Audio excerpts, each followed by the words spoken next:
Hello guys, welcome to our channel. आज हम आ चुके हैं पोएट की एक और वीडियो के साथ, जिसे आज हम पढ़ने वाले हैं प्रीएम्बल, जिसमें से बहुत सारे क्वेश्चन आते ही आते हैं। ठीक है, बिना किसी बातचीत के हम स्टार्ट करते हैं। Preamble blueprint. हाँ, एक बात और, लक्ष्मीकांत से नोट्स बनाए गए हैं। ठीक है, चलो। ब्लूप्रिंट ऑफ प्रीएम्बल बोलते हैं ऑब्जेक्टिव रेजोल्यूशन। ठीक है, जो हमारा प्रीएम्बल का ब्लूप्रिंट है वो क्या है? Objective resolution. 13 दिसंबर 1946 को, दिख रहा है ना आपको? ठीक है, 13 दिसंबर 1946 को एक थर्ड मीटिंग हुई थी कॉन्स्टिट्यूएंट सभा की। ठीक है, और उसमें जवाहरलाल नेहरू ने कहा, एक डॉक्यूमेंट पेश किया। ठीक है, जो जवाहरलाल नेहरू थे हमारे, उन्होंने डॉक्यूमेंट पेश किया, उसका नाम था ऑब्जेक्टिव रेजोल्यूशन। तो उसको ब्लूप्रिंट ऑफ प्रीएम्बल भी बोला गया, क्योंकि उस ऑब्जेक्टिव रेजोल्यूशन में बहुत वही चीज़ें थी जो हमारे प्रीएम्बल में, जैसे कि इंडिपेंडेंसी, जस्टिस होनी चाहिए, peace and welfare, freedom and thought of expression. ठीक है, ये सब। तो इसलिए हम ब्लूप्रिंट कहते हैं प्रीएम्बल को, ऑब्जेक्टिव रेजोल्यूशन को, सॉरी, प्रीएम्बल का ऑब्जेक्टिव रेजोल्यूशन को। ऑब्जेक्टिव रेजोल्यूशन का जो मॉडर्न फॉर्म है उसी को प्रीएम्बल कहा है। ठीक है, हाँ वही। 13 दिसंबर 1946 को मूव किया गया था, लेकिन 26 जैन 1947 में ये अडॉप्ट कर लिया था, प्रीएम्बल है। ठीक है, अब देखो कुछ टर्म्स हैं, टर्मिनोलॉजी याद रखना। आइडेंटिटी कार्ड ऑफ कॉन्स्टिट्यूशन किसने कहा था? एन ए पालकीवाला को। एन ए पालकीवाला ने कहा था प्रीएम्बल को आइडेंटिटी कार्ड ऑफ कॉन्स्टिट्यूशन। और डॉक्टर के एम मुंशी ने कहा था हॉरोस्कोप है कॉन्स्टिट्यूशन का। ठीक है, और पंडित ठाकुर दास भार्गव, इन्होंने कहा था सोल ऑफ द कॉन्स्टिट्यूशन। याद रखना, पंडित ठाकुर दास भार्गव, इन्होंने कहा था सोल ऑफ द कॉन्स्टिट्यूशन है प्रीएम्बल, और की ऑफ द कॉन्स्टिट्यूशन भी बोला गया था, इन्हीं ने कहा था। ठीक है, पंडित भार्गव दास। तो पहले कौन सा था? Identity card of the constitution, N Palkhivala. Horoscope of a constitution, doctor K M Munshi. और soul of the constitution and key of the constitution, Pandit Thakurdas Bhargava. और की नोट ऑफ इंडियन कॉन्स्टिट्यूशन बोला था एक विदेशी ने, जो था हमारे सर अर्नेस्ट बेकर। ठीक है, की note of the constitution, Indian constitution. इसमें हमें कुछ कीवर्ड्स पढ़ने हैं। ठीक है, ये हमारा प्रीएम्बल, देखो ये रहा, इस पर नहीं दिखेगा, इस पर दिखेगा, देखो दिख रहा है, ये हमारा इकलौता प्रीएम्बल, यही पढ़ना है हमें। इतने ही, ये ब्लैक ब्लैक दिख रहे हैं ना, we the people of India, sovereign, socialist, secular, democratic republic, justice, liberty, equality, fraternity, बस यही पढ़नी है हमें। ठीक है, सबसे पहले हम पढ़ते हैं we the people of India.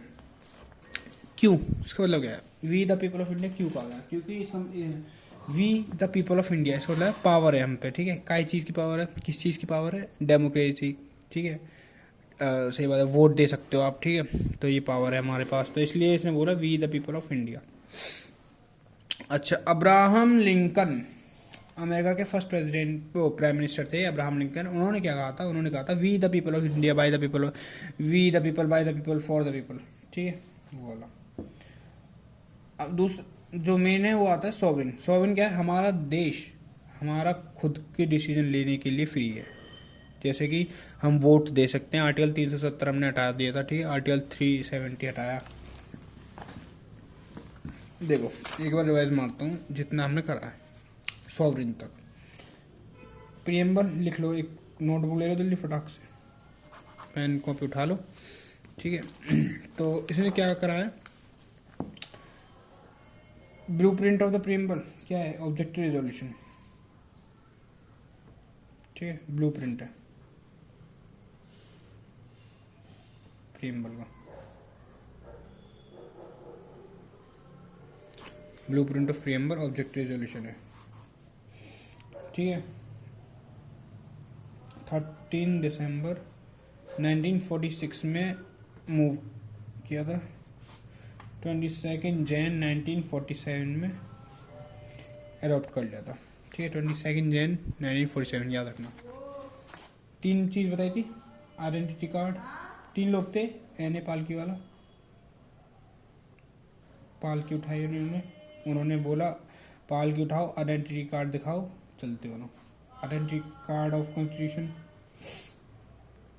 ठीक है, दूसरे थे हमारे के एम मुंशी जी, मुंशी साहब आए, उन्होंने क्या कहा? के एम मुंशी जी ने कहा कि हॉरोस्कोप है। वो थोड़े पंडित टाइप थे मुंशी जी, तो उन्होंने इस पर बिलीव करना सीखा। तो उन्होंने इस पर बिलीव करवाया कि हॉरोस्कोप है, मतलब ऐसे निमोनिक बोल रहा हूँ, वैसे तो इन्होंने बोला हॉरोस्कोप ऑफ द कॉन्स्टिट्यूशन, ठीक है, के एम मुंशी। अगला जो मेन है पंडित भार्गव जी, पंडित ठाकुर दास भार्गव। इन्होंने क्या बोला, इन्होंने बोला जो प्रियम्बल है हमारा सोल ऑफ द कॉन्स्टिट्यूशन है, सोल है, सोल, ठीक है, ये रहा, बोल दिया लो, सोल कॉन्स्टिट्यूशन का। और दूसरी बात क्या बोली, की है कॉन्स्टिट्यूशन की, ठीक है, सोल है और कॉन्स्टिट्यूशन का की है, दिख रहा है ना तुम लोगों को, ठीक है। एक चौथे आए थे, फोर्थ आए थे हमारे विदेशी भैया अर्नेस्ट बेकर, फॉरेनर आए, इन्होंने बोला की नोट है इंडियन कंट्री कॉन्स्टिट्यूशन का। पहला हमने पढ़ा we the people of India, means हम द पावर है वोट देने की, ठीक है, इलेक्शन में खड़े होने की, सब चीज़ की, ठीक है। सेकंड सॉवरिन, सॉवरिन यानी कि हमारे देश में हम कुछ भी करें, ठीक है, हमारा देश कुछ भी करे, कोई ऊपर से वो नहीं कर सकता हमें चैलेंज कि आप क्यों कर रहे हो। जैसे हम वोट दे सकते हैं, इलेक्शन करवा सकते हैं, आर्टिकल 377 हटा दिया, ठीक है, तो लेकिन कोई ये नहीं कह सकता कि आपने क्यों किया है, क्यों आपने अभी से इलेक्शन लगा दी कि ये वो किया बाहर से, ठीक है, आउटसाइड द कंट्री। दो तरह के होते हैं, इंटरनली और एक्सटर्नली। इंटरनली में क्या होता है, जैसे कि हमने आर्टिकल 370 हटाया, अंदर है, ठीक है, अपने इंडिया देश में हटाया, ठीक है, और इलेक्शन करवाए, ठीक है, एक फार्म बिल था, फार्म बिल लागू हो गए थे, ठीक है, लागू किए, तो वो इंटरनली हो गया।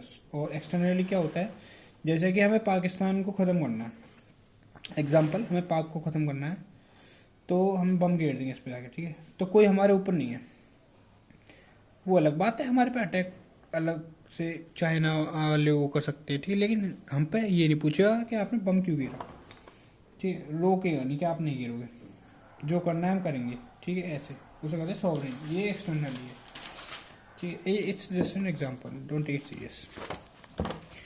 ओके, सेक्युलर, थर्ड आता है सेक्युलर, पहले वर्ड नहीं था, हाँ चलो ऐसे बता देता हूँ, देखो थर्ड आता है सेक्युलर, लिखते चलो सेक्युलर, मेरा भी रिविजन हो जाएगा, ठीक है, चलो। पहले वर्ड नहीं था, ये अमेंड किया गया 42nd अमेंडमेंट एक्ट से, अमेंडमेंट एक्ट 1946 इसके तहत, 1946 के तहत, ठीक है, दिख रहा है ना आपको, 42nd अमेंडमेंट एक्ट के तहत 1946 में ये सेक्युलर वर्ड ऐड किया गया था, ठीक है, पहले नहीं था ये। 3 टाइप के स्टेट होते हैं, कंट्री जो बिलीव करती है किस किस पे, एथिस्टिक यानी किसी भी धर्म को नहीं मान सकते, ठीक है, you can not follow any kind of religion, जैसे कि कोरिया में, नॉर्थ कोरिया में किम जोंग है वो, उसमें वहाँ पे कोई भी धर्म नहीं मानते, एक भी धर्म नहीं है। थियोक्रेटिक मीन्स नेशनल रिलीजन जो होता है उसका अधिकार दे देते हैं, ठीक है, इसमें जैसे कि जो धर्म है उसको ही नेशनल रिलीजन बना देते हैं, जैसे श्रीलंका में है, उसमें बौद्धिज्म है, ठीक है, बौद्धिज्म, उसको उन्होंने नेशनल रिलीजन बना रखा है, नेशनल रिलीजन, तो बौद्धिज्म में नेशनल रिलीजन बना रखा है, ठीक है। सेक्युलर देखो, थर्ड आता हमारा सेक्युलर, पहला कौन सा था, एथिस्टिक, ठीक है, नो रिलीजन कैन फॉलो,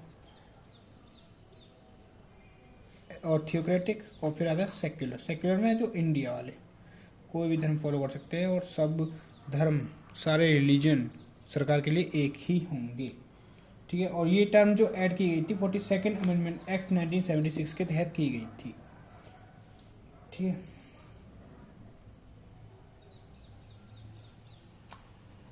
चलो, फोर्थ आता हमारा डेमोक्रेटिक, ठीक है। डेमोक्रेटिक क्या है भाई, डेमोक्रेसी, ठीक है, लोगों का शासन मेनली, अगर आप नॉर्मल भाषा में बोलेंगे नॉर्मल लैंग्वेज में ये होगा कि लोग जो है हमारा शासन कर रहे हैं इंडिया में, ये होते हैं दो तरह के, डायरेक्ट और indirect. Who tell me that are India is direct democracy और indirect democracy? In India which kind of democracy, direct और इनडायरेक्ट? जल्दी बताओ, कमेंट में बता देना। चलो, पीपल इनडायरेक्ट पार्टिसिपेट करते हैं जिसमें, ठीक है, उसे कहते हैं इनडायरेक्ट, और जिसमें डायरेक्ट पार्टिसिपेट करते हैं उसमें उसे कहते हैं डायरेक्ट डेमोक्रेसी। जैसे कि स्विट्जरलैंड एग्जांपल ले लेते हैं डायरेक्ट वाले का। स्विट्जरलैंड में क्या होता है, इसमें फ्री एजुकेशन देने के लिए कोई लॉ पास किया गया, ठीक है, मान लो एग्जांपल है, जैसे कि कोई फ्री एजुकेशन देनी है वहाँ की गवर्नमेंट को, तो स्विट्जरलैंड वाले क्या करेंगे, डायरेक्ट डेमोक्रेसी है वहाँ पे, तो डायरेक्ट पीपल से जाके पूछेंगे, लोगों से जाके पूछेंगे भाई आप लोग बताओगे हमें देनी चाहिए नहीं देनी चाहिए, ठीक है। लेकिन जब वो फिर लोगों का वोट होगा, ठीक है, लोगों से वोट करेंगे और पॉलिसी मेक हो जाएगी, ठीक है, फिर पॉलिसी बन जाएगी। लेकिन उस पॉलिसी को अगर पीपल से ना पूछ के बनाया जाए, खुद बना लिए, उसे कहते हैं इनडायरेक्ट। जैसे हमारे इंडिया में होता है, जैसे फ्री एजुकेशन पॉलिसी चाहिए तो लोगों से थोड़ी पूछते हैं क्या आप बताओ हमें बनानी चाहिए नहीं बनानी चाहिए, सरकार बना देती है, मेंबर्स बना रखे हैं, ठीक है। जैसे गवर्नमेंट ऑफ इंडिया है, ठीक है, उसने लोकसभा के लोग होते हैं, ठीक है, जो वोट करके पीपल ने बनाए, बस तो वो बनाएंगे, ठीक है। लोग से डायरेक्ट नहीं पूछा जाता इसमें, ठीक है, उसे कहते हैं इनडायरेक्टली, क्या बोलते हैं उसे, इनडायरेक्ट डेमोक्रेसी, ठीक है। नेक्स्ट आता है रिपब्लिक, समझ आ गया ना डेमोक्रेसी। अच्छा, फिफ्थ आता है रिपब्लिक। रिपब्लिक में क्या कहते हैं, प्रेम में ज़्यादा बड़ा नहीं है, छोटा सा ही है, ठीक है, मुश्किल से 15-20 मिनट का वो, मतलब आधा घंटा मान लो।